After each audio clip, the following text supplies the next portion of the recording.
Bismillah və salatu və selamu alə Rasulillah. Əmmə ba'd. Sevgili qardaşlar, qardaşlıq haqqında, dostluq haqqında, yoldaşlıq haqqında danışırıq həmişə. Çünki bunlar olmazsa insanı dəyərlər olmaz.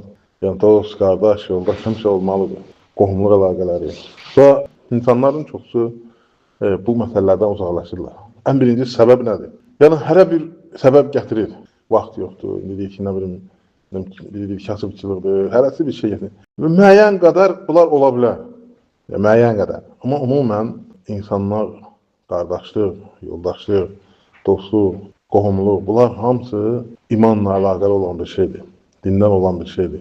Yəni bütün Quran-ı Kərimi baxsan, görərsən ki, orada ancaq insanları qardaşlığa, yəni yaxşılığa, xeyrə dəvət edir. Və bu səbəb, yəni əsas səbəb, ən güclü səbəb odur ki, yəni qəlblərin ölməsi.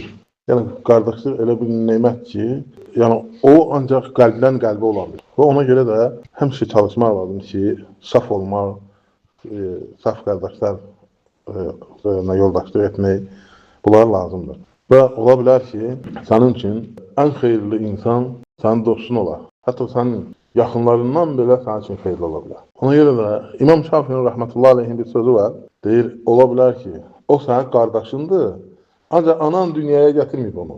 Yəni sənə o qədər yaxşı dost, o qədər xalis insandır ki, sənə qarşı yəni, düzgün, doğru, dürüst, əsl qardaşından, qohumundan və yaxınından sənin üçün o daha üstündür və həm də o qardaş kimidir sənin üçün. Amma deyir, onu anan dünyaya gətirməyib. Yəni doğma deyil sənin üçün. Yəni dost olmuşsun, sonra qardaş olmuşsun. Və əlhamdülillah, həmçinin qardaşlığın da səbəbləri var. Yəni qardaş olmağın, dost olmağın da səbəbləri var. Ən birinci səbəb Allah üçün sevməkdir. Və ondan sonra insan yəni qəlbini təmizləməlidir. Qəlbini təmizləyəndə hər bir şeyə qarşı doğru olur, dürüst olur. Və böyük alim İbn Rəcəb rəhmətullahi aleyhi gözəl bir söz deyib. İstədim ki, həm mənim üçün, həm də sizin üçün faydalı olsun. Kəmə qalə bə'du salihin əhləkə yəqtəsimuna mirasuk və o qad təfərrədə bihəznəkə yəd'u ləkə və əntə beynə atbaqil ard. Bəzi salihlər deyir ki, ola bilər ki, yəni o gün qardaş hardadır? Və inə mitul əxus salih. Deyir, ola bilər ki, sənin dostun olsun. Sən dünyanı dəyişəndə, öləndə, sənin yaxınların, səndən qalan mirası böləndə, onlarla münaqişə eləyəndə, sənin dostun sənin üçün çox kədərlənər. Və sənin üçün dua eləyər. Səndən heç nə güdmür axı, sənə ona miras yox, bir şey yox. Xalis dost, əsl dost, daimi sənin üçün bunları dua eləyir. Və sən deyir, yerin altındasan, yerin təbəqələrindən bir yerdəsən və sənin üçün dostun nə eləyir? Dua eləyir. Qardaşın sənin üçün dua eləyir. O qardaş ki, onu anan dünyaya gətirməyir. Və ona görə də həmişə çalışmalıyıq. Yaxşı dost seçək, həm də yaxşı dost olar, qardaş olar. Yəni bu çoxsu danışır, yəni çox şeydən danışır. Amma onu etmək üçün gərək qəlbləri birinci islah edir. Hələ belə maraqlar, hələ belə yəni üzdən. Amma hələ bir gün gələcək ki, qiyamət günü dostlar bir-birindən, qardaşlar bir-birinə düşmən olacaqlar. Çünki onlar xalis deyil. Və sonra ayətdə nədir Allah Teala? Müttəqilərdən başqa, yəni Allahdan qorxanlardan başqa. Allah Teala üçün sevənlər adır birinci. Allah Teala üçün bir-birinə qardaş olanlar. Və sələflərimizdən birisi deyir ki, siz qardaşlar dostluğunuz nətərdir? Birinizin cibindən pul alıb xərcləyirsinizmi?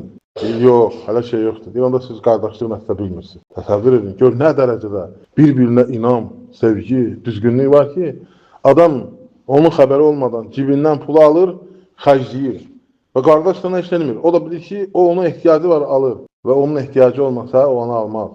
Və yaxud da ki, o bilir ki, onun həqiqi ehtiyacı var, alır. Yəni, düzgündür, təmizdir.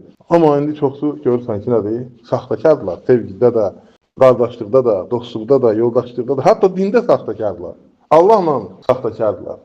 Quranla saxtakardırlar. Dinlə saxtakardırlar. Peyğəmbərlə sallallahu aleyhi və səlləm saxtakardırlar. Yəni, dində Allah bizi qorusun. Yəni, bu qiyamət gününün əlamətlərindəndir. Yəni, belə fəsadların çoxalması. Əlbəttə ki, bunun da səbəbləri dedik ki, yəni, dinimizdən, bizi yaradandan uzaq düşməkdəndir. Və Allah bizi islah eləsin, Allah bizi gözəl qardaşlar etsin, salihlərdən etsin, Allah bizi doğru yola yönətsin, hidayət versin. Allah Teala bizi gözəl yaratdığı kimi əxlaqımızı da gözəl etsin. Allah cəmaatımıza, qohum-əqrəbəmizə, xalqımıza hidayət versin, doğru yola yönətsin. Allah ölkəmizi qorusun, daim sabit etsin, daim əmin-aman içərisində etsin və Allah ölkə başımızda qorusun, onu xeyirlərində etsin və onu bizim üçün xeyirli etsin. Allah Teala bizi qoruyanları qorusun. Allah Teala hərbiçilərimizi, əskərlərimizi qorusun və Allah Teala bütün müsəlmanlara kömək olsun. Subhanakallahumma bihamdik. Nəşhədu an la ilahe illa ente nestağfiruke